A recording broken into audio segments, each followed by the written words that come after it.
वासुदेवाय।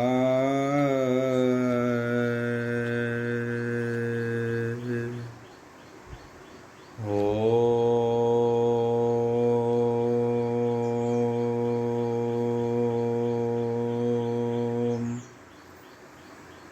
नमो भगवते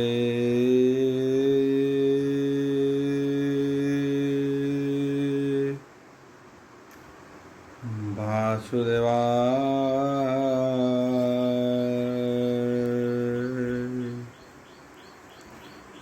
ओम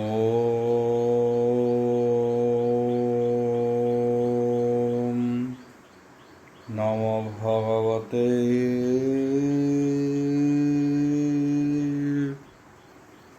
वासुदेवाय।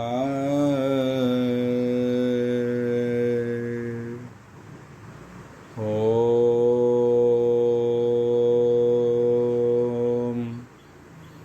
मंगलाचरण भाग्यशायस्य वदने लक्ष्येषु च वक्ष्यसि यशते हृदय वसति तनुसिंहं भजे विश्वसर्वदिवालक्षणं श्रीकृष्णाख्य परध्याम जगध्याम नमामि तत् माधव माधव वैश्च सर्वसिद्धि विनायते वन्दे परस्परत्यं परस्परं प्रियलोकं मूकं करोति वाचालं पङ्गुं लङ्घयते गिरिं तत्कृपातमः वन्दे परमानन्दो माधव जो ब्राह्मण रुद्रेणं तु स्तुतन्ति दैवस्तव देवसङ्गपदपश्यन्ति जो समज्ञा ध्यान वसते गदगदे मनसा वसन्ति यशन्तेन बुद्धिसुरासुरगण देवायस्तुते नमः नारायणं नमस्कृत्यं नरदेव नरोत्तमं देवी सरस्वती निर्गलं कल्पितं फलविमुखाभिद्रव्ययुक्तं पिबतं भागवतं रसमलतं प्रभु। चतुर्दश अध्याय एकादश स्कंद चतुर्दश अध्याय भगवान उवाच वोल्बान्धवार हरि बोल कहन्ति प्रभुः दामोदर शृण उद्धवः ज्ञानसार नाही संसारे हे अनुमाने निस्तार भक्ति जोग बिनु मुझे बोइली मते भज संसार सर्व कर्म तेज तार प्रस्ताव एबे शुण जेणे जिणिब तीनि गुण ए भावे प्रकृति प्रमाण तम स्वातिक रज गुण ईश्वर नित्य निरंजन निर्गुण सत्य सनातन एणे ताहार नाही भेद शुण कहिवा तत्वबोध अकति लक्षण शयले साधिब केउँ गुण बले सात्विक करि तीक्ष्ण बण जिणिवर्जर हत रजहतम गुण निर्मल चित्त हृदय धरि जेबे सुजने हे सेवा करी एभावे स्वातिक निर्गुण कर्मे नासन्ति हि निगुण निर्गुण नित्य सनातन सेविव आदि हि नारायण तेणे अधर्म क्षय जाई सात्विक ज्ञान प्रकाशयी जन्म उदक कालक्रमे आगम शास्त्र प्रजाजने निश्चल ध्यान मंत्र देशे ए आदि संस्कार विशेषे एणु जेते हे वस्तु जात जानतु त्रिगुण जड़ित शतक भावे हे साधि साधु पंडित सुध विधि रजतामस गुण दुई गुरु वचने हे दूरे थोई तेबे स्वातक मय ज्ञान निकटे होए हे उत्पन्न केवल परमार्थ शास्त्र अभ्यास करुहुतिब नित्य तर्क पाषाण्ड शास्त्र जेते अभ्यास न कहरिब चिते सुंदर शीतहलर बारी सुदूर स्नान परिहरी ସାତ୍ୱିକମୟ ତୀର୍ଥ ଜଳେ ସ୍ନାନ ମାର୍ଜନା ସାଧୁ ମେଳେ ନିରତେ ଥାଇ ଶୁଦ୍ଧ ଚିତ୍ତେ ମନ ରାଜସ ଜନ ଯେତେ ତାହାଙ୍କୁ ନ କହିବ ସଙ୍ଗ ସମୁଦ୍ର ଯେ ସହନେ ତରଙ୍ଗ ପବନ ବଳେ ଜନ୍ମ ହୋଇ ନିର୍ମଳ ରୂପ ନଦୀ ସଇ ଏଣୁ ଅସାଧୁ ସଙ୍ଗ ତେଜି ନିତ୍ୟ ସତିକ ଭାବେ ଭଜି ଯେ ପ୍ରାଣୀ ଦ୍ରୁୟହତ କ୍ରୀଡ଼ାରତ ଅସାଧୁ ସଙ୍ଗେ ହେ ଅବିରତ କେବେ ହୁନ କହିବ ମେଳ ନିସ୍ତରେ କରିବ ନିରଳ ସାତ୍ୱିକମୟ ପୁଣ୍ୟ ଦେଶେ ନିବାସ କରିବ ବିଶ୍ୱାସେ ପୁଣ୍ୟ କରିବ ପୁଣ୍ୟ କାଳେ କାମନା ନ କରିବ ଫଳେ ସାତ୍ୱିକ ବିନା କର୍ମ ଯେତେ କେବେ ହୁନ କଳ୍ପିବ ଚିତେ ସାତ୍ୱିକ କର୍ମ ମାତ୍ର କରି ରଜ ତାମସ ପରିହରି ଅପରେ ଯେତେ କର୍ମ କାମ୍ୟ କର୍ମ ତେଣେ ନୋହିବ ମତି ଭ୍ରମ ବୈଷ୍ଣବବାଦୀ ଶିବ ମତ କରିବ ହୋଇ ଶୁଦ୍ଧ ଚିତ ଶକ୍ତିକ ଆଦି କ୍ଷୁଦ୍ର ଦୀକ୍ଷା କେବେ ହୁନ କହିବ ଶିକ୍ଷା ସାତ୍ୱିକ ବିଷ୍ଣୁ ଧ୍ୟାନ କରି ଗୃହ ସଂସାର ନ ସୁମରି ବିଷ୍ଣୁର ମନ୍ତ୍ର ଉପଦେଶେ ସ୍ୱାତ୍ୱିକ ଜନଙ୍କ ବିଶ୍ୱାସେ କେବଳ ସ୍ୱାତ୍ୱିକ ସଂସାରେ ଚିତ୍ତ ସାଧିବ ନିରନ୍ତରେ ଶରୀର କର୍ମ ମାତ୍ର ଯେତେ ବାହ୍ୟ କରିବ ଲୋକ ମତେ ଏ ରସ ବିଧି ବସ୍ତୁଜାତ ଜାଣନ୍ତୁ ତ୍ରିଗୁଣ ଜଡ଼ିତ ଏଣୁ ପଣ୍ଡିତ ଜନ ଯେତେ କର୍ମ ସାଧନ୍ତି ସତ୍ୱମତେ ସାତ୍ୱିକ ସେବା ତତ୍ୱ ପରେ ସତ ବଢ଼ଇ ନିରନ୍ତରେ ତେଣୁ ବିଶୁଦ୍ଧ ହୋଏ ମନ ନିର୍ମଳ ପ୍ରକାଶ ଜ୍ଞାନ ଯେ ସନେ ବନେ ହେବା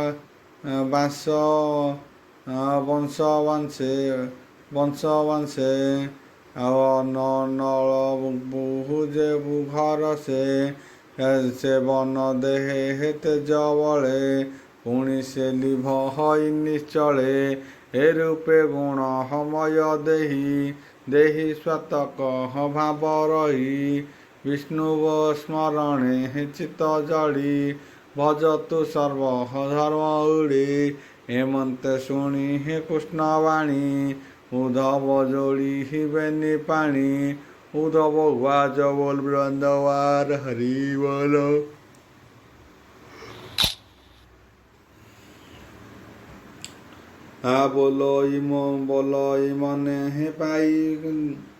ବୋଲଇ ମନେ ହେ ପାଇ ଦେଖ ଭନାଥ ଶୁଣିବା ଗୋବିନ୍ଦ ବିଷୟ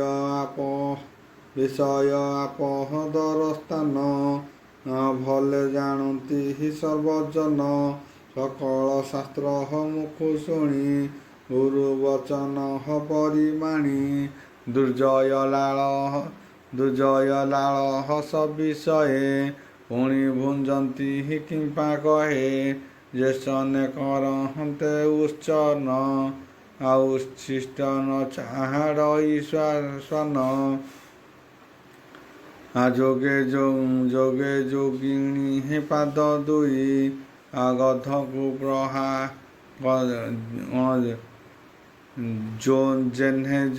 ଜହ୍ନେ ଗଧୁଣୀ ପାଦ ଦୁଇ ଗଧକୁ ପ୍ରହାରଇ ନେଇ ଗଧ ଜ୍ଞାନ ଭାବ ଦେଖି ପୁଣି ଧାଇଁ ତାର ପାଖି ଯେସନେ ଅତି ଦୁର୍ଲଭ ଯେସନେ ଅତି ନିର୍ଲଜ ପ୍ରାଣ ବିନାଶ ଠାରେ ଆଜ ପୂଜାରେ ବେଲ ପତ୍ର ମାନ ଖାଉଣ ଥାଇ ପୁଣ ଏଣୁ ସଂଶୟ ଚିତେ ମୋର ଏଣୁ ସଂଶୟ ଚିତ୍ତ ମୋର ଶୁଣି ବୋଲନ୍ତି ଦାମୋଦର। ଭଗବାନ ଉବାଚ ବୋଲ ବୃନ୍ଦାବାର ହରି ବୋଲ। ହେ ଜୀବ ବହି ଅହଙ୍କାର କେଉଁ ବୋଲ ଇଏ ଦେହ ମୋହର। ରଜଗୁଣକୁ ହୁଏ ପ୍ରକାଶ ନୁହନ୍ତେ ବୁଦ୍ଧି କଲେ ନବ୍ରସ। ସଂକଳ୍ପ ବିକଳ୍ପ ନାନା ବିକାରେ ମନେ ଘେନି ଭାବେ ନିଃସଂଯୋଗେ ମୋହ ଜଡ଼ି। ନାନା ପ୍ରକାରେ କାମ ବଢ଼ି କୁମତି ଜନଙ୍କର ମନେ। ପ୍ରକାଶେ ନାନା କୁଶ ଧନେ ନିରତେ କାମ ବଶ ହୋଇ। କର୍ମ କରନ୍ତେ ମୋହ ବହି ହେମନ୍ତେ ବୁଦ୍ଧି ହୋଏ ଭ୍ରମ। ନ ମଣେ ନାହିଁ ଲାଭ କର୍ମ କେବଳ ଦୁଃଖ ମାତ୍ର ସାର। ଏକଥା ନ ବୁଝେ ପାମର ମିଥ୍ୟାଭିଳାଷେ ମନଗ୍ରସ୍ତ। ରାଜସଗଣେ ମୋହିତ ମୁଖେ ଉପମା କେତେ ଦେବା। ଯେଣେ ଭ୍ରମନ୍ତି ସୁର ଦେବା ଏ ରୂପେ ଅନେକ ଭ୍ରମନ୍ତି। ଏକଥା ସାଧବେ ବୁଝନ୍ତି ଏକଥା ବୁଝି ସାଧୁ ଜନ। ମନ କରନ୍ତି ସଂଯମନ ବିଷୟ ସଙ୍ଗ ଦୁଃଖ ରାଶି। ଏଣେ ନୁହନ୍ତି ଚିତ୍ତଗ୍ରାସୀ। ଶତକେ ମୋର ପାଦ ସେବ ଏକଥା ବୁଝନ୍ତେ ସାଧବ। କ୍ରମେ ଅଭ୍ୟାସୀ ସତଗୁଣ ସମର୍ପି ମୋଚ ହରଣ ମନ। ସାତକ ଗୁଣ ମନେ ଧରି ସାଧିବ ଅଳ୍ପ କରି। ଅଭ୍ୟାସ ନବ ଦ୍ୱାର ରୁନ୍ଧି ମନ ପବନ ହୃଦେ ଚନ୍ଦି। ଆହାର ଜିଣିବ ଆସନେ ମନ ନିବେଶୀ ମୋର ଧ୍ୟାନେ। ସର୍ବ ବିଷୟ ରସ ମନ ଅଭ୍ୟାସ କରିବ ବନ୍ଧନ। ଆନନ୍ଦେ ରଜୁ ଦେଇ ଗଲେ ଗୋବିନ୍ଦ ମୋ ପାଦ କମଳେ। ପୂର୍ବେ ଯେତେ ଭାଗ୍ୟ ପୂର୍ବେ ଏ ଯୋଗ ଅଭ୍ୟାସନେ। ମୁହିଁ କହିଲି ଶିଷ୍ୟଗଣେ ସକଳ ଆଦି ଚାରିଜଣ। ବିଶେଷ ବ୍ରହ୍ମାଙ୍କ ନନ୍ଦନ। ସେ ମୋର ତହୁଁ ଶୁଣି ଏହା ପରମ ଯୋଗ ହରେ ସେ ନେହା। ଅଭ୍ୟାସ କରି ଏହୁ ଜ୍ଞାନ ଫିଟିଲା ମାୟା ମୋହଚ୍ଛନ୍ନ। ଆଉ ଆନନ୍ଦ ଭାବେ ଗତି କଲେ ଭଜିଣ ମୋ ପାଦ କମଳେ। ଉଦ୍ଧବ କୃଷ୍ଣ ବାକ୍ୟ ଶୁଣି ଭାବେ ବୋଲଇ ମନେ ଗୁଣି। ଉଦ୍ଧବ ଉବାଚ ବୋଲ ବୃନ୍ଦାବାର ହରି ବୋଲ।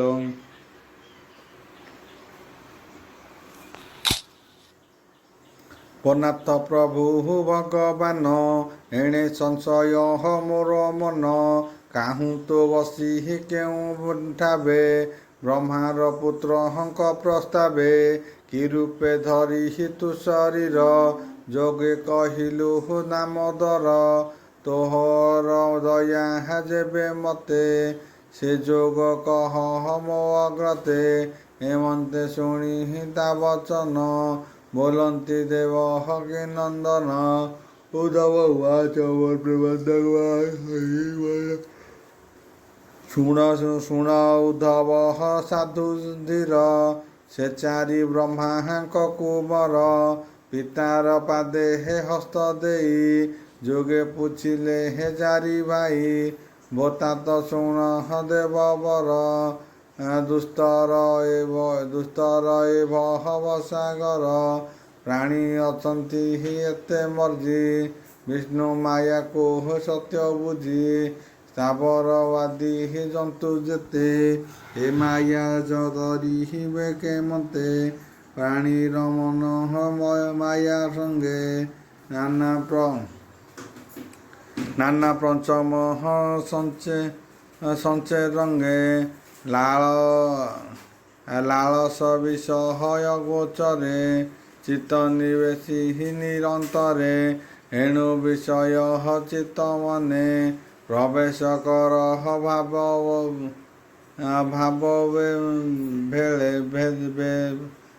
ପ୍ରବେଶ କର ଭାବ ଭେଦେ ଅନ୍ୟାନ୍ୟ ଭାବେ ହେ ଚିତ୍ତ ଜଡ଼େ କେବେ ହୁଁ ସଙ୍ଗ ହତା ନ ଛାଡ଼େ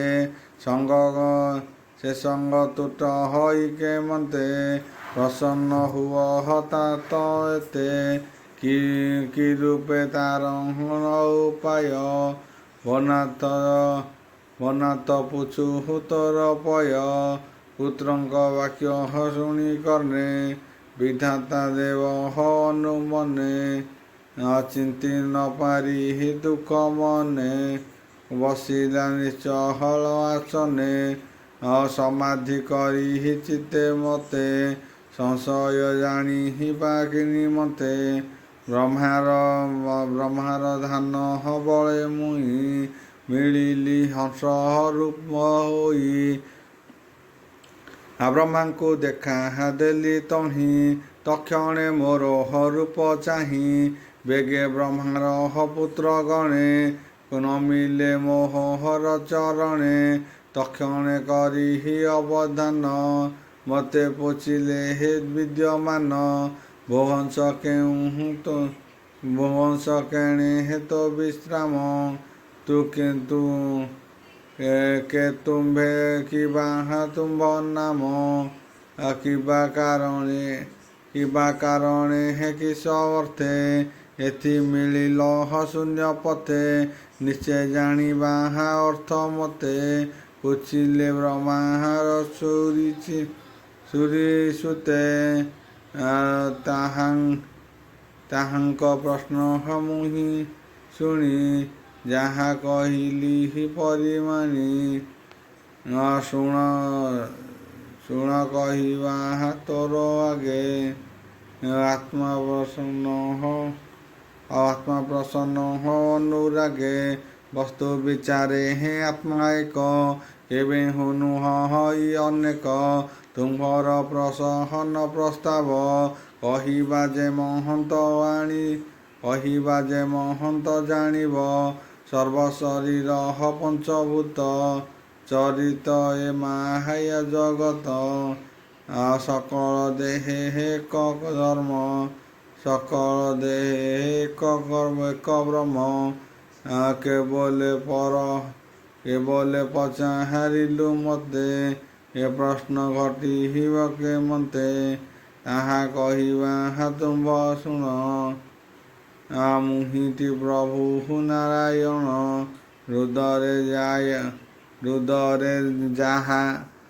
ହୃଦରେ ଯାହା ପରିମାଣି ଯେ କିଛି ଶୁଣି ମୁଖେ ବଣି ଇନ୍ଦ୍ର ଗୋଚରେ ହେ ମନ ବୁଦ୍ଧି ଯେ ଭୋଗ ବିଷୟ ପ୍ରସିଦ୍ଧି ଏ ସର୍ବମୋହର ଆୟତ ବିନୁ କିଛି ନୋହେ ସତ୍ୟ ମୁଁ ସର୍ବ ବିଷୟ ଗୋଚର ମତହୁ ଆତ୍ମା ନୋହେ ପର ଜୀବ ସ୍ୱରୂପେ ହେ ସର୍ବଦେହି ମୁଥାଇ সকল ବିଷୟ ମୋର ଦେହ ପାଶେ ତେଣୁ ଇନ୍ଦ୍ରିୟ ରସେ ଦେହ ମାତ୍ର ତିନି ଗୁଣ ବିଷୟ ବାସନା ସମ୍ଭୂତି ଦୁର୍ଜୟ ବିଷୟ ବାସନା କେ କାହା ଖଣ୍ଡି ପାରେ କିନା ବିଷୟ ସେବହନେ ନିରତେ ମର୍ଜଇ ଚିତ୍ତ ଅନୁବ୍ରତେ ବିଷୟ ଧ୍ୟାନ ଚିତେ ଜଡ଼ି ତ୍ରିଗୁଣ ମାୟା ନିତ୍ୟ ବଳେ, ଏଣୁ ଯେ ମୋହର ଶରଣେ, ଆଶେ ରହନ୍ତୁ ଦାସପଣେ, ସେ ପ୍ରାଣିବେନି ପରିହରେ, ବିଷୟ ବାସନା ସରେ, ଅଜାଗ୍ରତ ସ୍ୱପନ ସୃପିତ, ଅଗୁଣ ହି ତିନି ବୁଦ୍ଧି ଚିତ୍ତ, ସର୍ବଶରୀରେ ସାକ୍ଷୀ ରୂପେ, ଏ ଜୀବ ବଶ ହଇ ପ୍ରତ୍ୟକ୍ଷେ, ଭୂତ ଭବିଷ୍ୟ ବର୍ତ୍ତମାନ, ଏ ଜୀବ ଥାଇ ସର୍ବସ୍ଥାନ, ବସଇ ସକଳ ଶରୀରେ, ଏ ସତ୍ୟ ଅନ୍ତର ବାହାରେ, ସର୍ବଶରୀରେ ହେ ନିରପେକ୍ଷ, ମୋ ରୂପ ଦେଖି ଦିଶ ହଇ ପ୍ରତ୍ୟକ୍ଷ,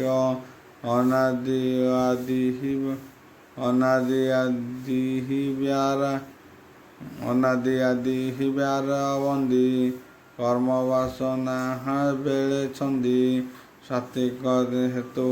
ସାତ୍ୱିକ ହେତୁ ତିନୁ ଗୁଣ, ଏ ମାୟା ଦେହର କାରଣ, ଏମନ୍ତେ ଜାଣ ହୋଇছে ଯେବେ, ତ୍ରିଗୁଣ ବାହାର ସେ ବେଗେ, ଏଣୁ ନିର୍ଗୁଣ ଆତ୍ମା କରେ, ସକଳ ଜନ୍ମ ପାପ ହରେ, ମୋର ଚରିତ ଚିତ ବଳେ, ନିବେଶି ସମାଧି ନିଶ୍ଚଳେ, ଆଉ ସହଜ ଚିତ ଦୃଢ଼ କରେ, ବିଷୟ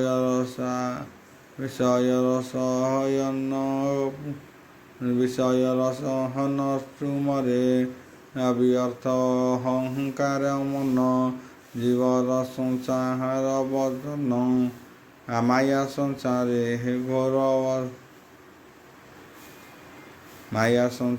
ହେ ଘୋର ବନେ, ଏ ଜୀବ ଭ୍ରମ ହୋଇ ଅକାରଣେ, ଏଣୁ ପଣ୍ଡିତ ସାଧୁଜନ, ମୋ ଦେହେ ଦେଇ ବୁଦ୍ଧି ଦାନ।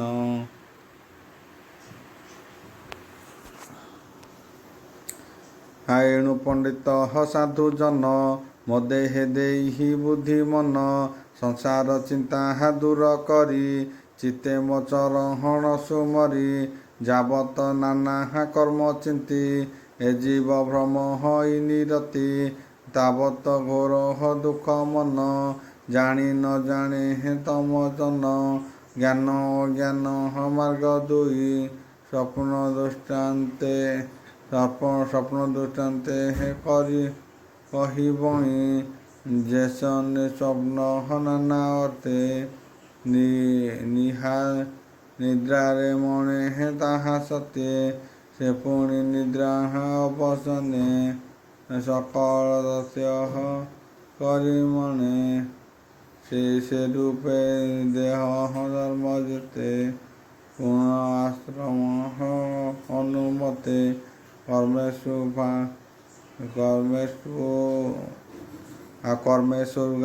ସ୍ୱର୍ଗାଦି ଫଳ ପାଇ, ଏ ସର୍ବ ସତ୍ୟ ଦେହ ନୋହି, ଏ ପ୍ରାଣୀ ସ୍ଥୂଳ ଦେହ ଗତେ, ଇନ୍ଦ୍ରିୟ ଭୋଗ ନାନା ମତେ, କରଇ ଅନୁକ୍ଷଣ ପ୍ରତି, ଜାଗ୍ରତ ସ୍ୱପ୍ନ ତା ଭୁଞ୍ଜନ୍ତି, ଆତ୍ମା ସମ୍ବନ୍ଧ ନାହିଁ ତେଣେ, ଏ ସର୍ବ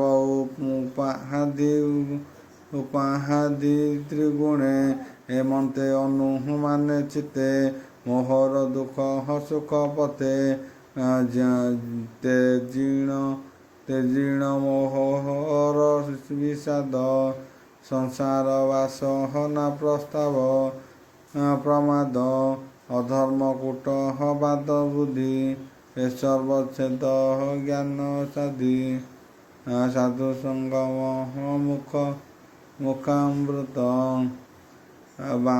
ମୁଖାମୃତ ବାଣୀ, ଜ୍ଞାନ କଡ଼ଗ କରେ ଜ୍ଞାନୀ, ଗୁରୁ ବଚନ ଅନୁରାଧେ, ଚିତ୍ତ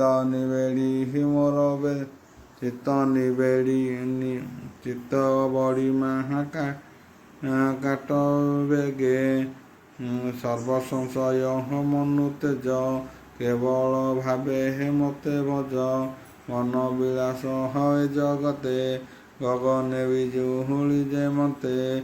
ଅତି ଚଞ୍ଚଳ ଅତି ଲୋକ, ଦେଶନେ ପ୍ରକାଶ ଅନେକ।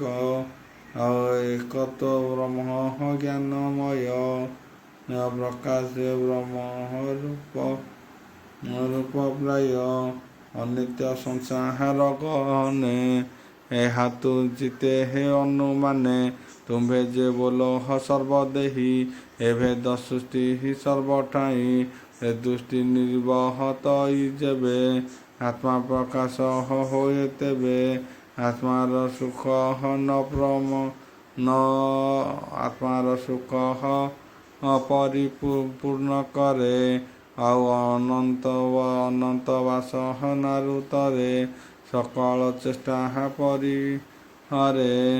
ଆନନ୍ଦ ସାଗରେ ବିହରେ, ଏଣୁ ସେ ଜ୍ଞାନୀ ଜନ ଯେତେ।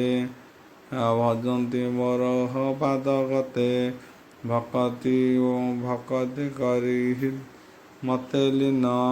ଜଗତେ ସିଦ୍ଧି ଯୋଗୀ ଜନ, କେବଳ ନିଜ ଦେହ ଚିନ୍ତି। ଅଛି କେ ନାହିଁ ନ ଜାଣନ୍ତି, ମଦ୍ୟପ ଯେହ୍ନେ ମଦ୍ୟ ଖାଇ। ସତ ସତ୍ୟ ନ ଯାଇ, କେବଳ ସୁଖ ମଦ୍ୟପାନ।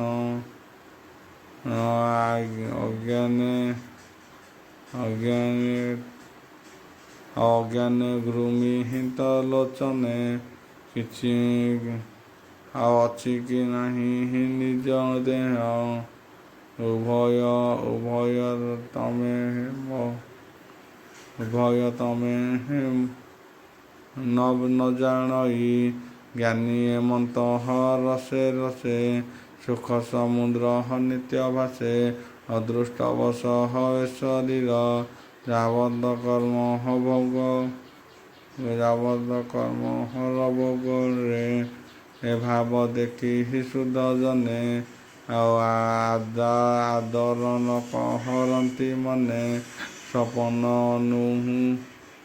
ଅନୁଭରା ମନେ। ମାଇକି ମାଣଇ ଜ୍ଞାନୀ ଯୋଗ ଚିତେ, ଶୁଣହୋ ସନକାଦି ଜନ। ତୁମ୍ଭେ ଯେ ବ୍ରହ୍ମାଙ୍କ ନନ୍ଦନ, ପରମ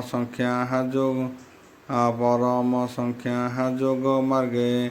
ଭାବେ କହିଲି ତୁମ୍ଭ ଆଗେ, ସର୍ବ ଆଶ୍ରୟ ଯେଣୁ ତୋହି। ଯେବେ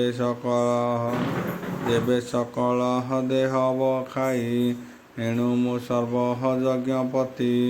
ମୁଁ ସଂଖ୍ୟା ରୂପେ ସତ୍ୟବ୍ରତୀ, ଏ ଧର୍ମ ପ୍ରକାଶ କାରଣେ। ମିଳିଲି ତୁମ୍ଭର ଶ୍ରୀଧାନେ, ଯେଣୁ ମୁଁ ପରମ ଆଶ୍ରୟ। ସର୍ବଜଗତ ମୋର ଦେହ, ସକଳ ଜଗତର ପ୍ରତିସାର।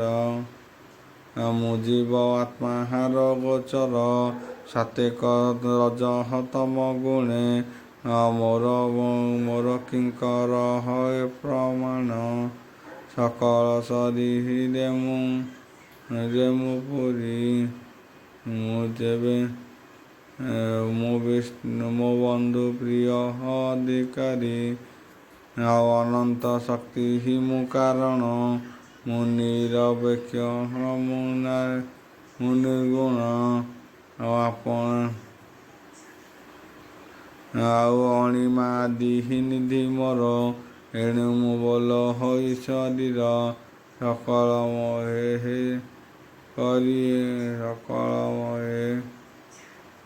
କିଙ୍କର। ଏଣୁ ମୋ ନାହିଁ ନିଜ ପର, ତୁମ୍ଭେ ଯେ ବ୍ରହ୍ମାଙ୍କର ସୁତ। ଏଣୁ ମୁଁ ଜାଣି ତୁମ୍ଭ ଚିତ୍ତ, ବ୍ରହ୍ମାର ଧ୍ୟାନ ମନେ କରି। ମିଳିଲି ସିଂହ ରୂପ ଧରି, ପରମ ଯୋଗୀ ସାଧୁ ଆମ୍ଭେ। ମୁଁ ହିଁ କହିଲି ଅନୁରାଗେ, ଏ ଯୋଗ ଶୁଣି ଚିତ୍ତେ ଧର। ସଂସାର ପର୍ଯ୍ୟଟନ କର, ହେମନ୍ତେ ପ୍ରଭୁ ବାସୁଦେବ। ବୋଲନ୍ତି ଶୁଣ ହେ ଉଦ୍ଧବ ବ୍ରହ୍ମାର ପୁତ୍ର ଚାରି ଜଣ।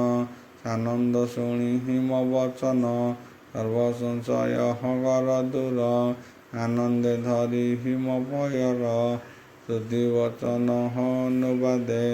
ଭାବେ ପୂଜିଲେ ହେ ମୋର ବାଦେ। ବ୍ରହ୍ମାଙ୍କୁ କରି ଅବଧାନ ମତହୁଁ ହେଲି ଅନ୍ତର୍ଧ୍ୟାନ। ହେମନ୍ତେ କହନ୍ତି ଅଚ୍ୟୁତ ଶୁଣି ଉଦ୍ଧବ କୃତ୍ୟ। ଆନନ୍ଦେ କୃଷ୍ଣ ବାଦ ଧରି ରୋମ ପୁଲକ ତନୁ କରି। ଶ୍ରୀ ଏକାଦଶ ଭାଗବତ ଭକ୍ତି ଯୋଗର ଶୁଦ୍ଧ ତତ୍ତ୍ୱ। କୃଷ୍ଣ ସନ୍ଦେଶ ବ୍ରହ୍ମରସ କହିଦାସ ଜଗନ୍ନାଥ। ଇତି ଶ୍ରୀମଦ୍ଭାଗବତେ ମହାପୁରାଣେ ପାରମହଂସ୍ୟ ସଂହିତା ଏକାଦଶ ସ୍କନ୍ଧେ ଚତୁର୍ଦ୍ଦଶ ଅଧ୍ୟାୟ।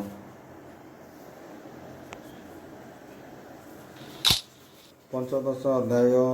ଏକାଦଶ ସ୍କନ୍ଧ ପଞ୍ଚଦଶ ଅଧ୍ୟାୟ। କୃଷ୍ଣ ଚରଣ ଧରି କରେ ଉଦ୍ଧାର ବୋଲ ହଇ ସଧୀରେ। ଉଦ୍ଧବ ଉବାଚ ପ୍ରେମାନନ୍ଦବାର ହରି ବୋଲ। ଆଭୁନାଥ କୋମଳାଲୋଚନ ଶୁଣି ମୁଁ ତୋହର ବଚନ। ସଂଶୟ କରି ହୃଦଗତେ ଏବେ ମୁଁ ପଚାରଇ ତତେ। ଭକ୍ତି ଲକ୍ଷଣ ଧର୍ମ ଯେତେ ତୁମ୍ଭେ କହିବ ସର୍ବମତେ। ଯେତେ ପ୍ରକାରେ ତାହା ସାଧି ଭକ୍ତି ଲକ୍ଷଣ ନାନା ବିଧି। ଜଗତେ ବିପ୍ର ଛନ୍ତି ଯେତେ ମୁଖ୍ୟ ଲକ୍ଷଣ ଦେଇ ମତେ। ନାନା ପ୍ରକାରେ ସେ କହନ୍ତି ଏଣୁ ଲାଗିଲା ମତେ ଭ୍ରାନ୍ତି। ଓಂ ଭୁର୍ଭୁବଃ ତତ୍ସବିତୁର୍ବରେଣ୍ୟଂ ଭର୍ଗଦେବସ୍ୟ ଧୀମହି ଧିୟୋ ଯୋ ନଃ ପ୍ରଚୋଦୟାତ୍। ଶାନ୍ତି ଶାନ୍ତି ପୃଥିବୀ ଶାନ୍ତି ମଙ୍ଗଳମ୍।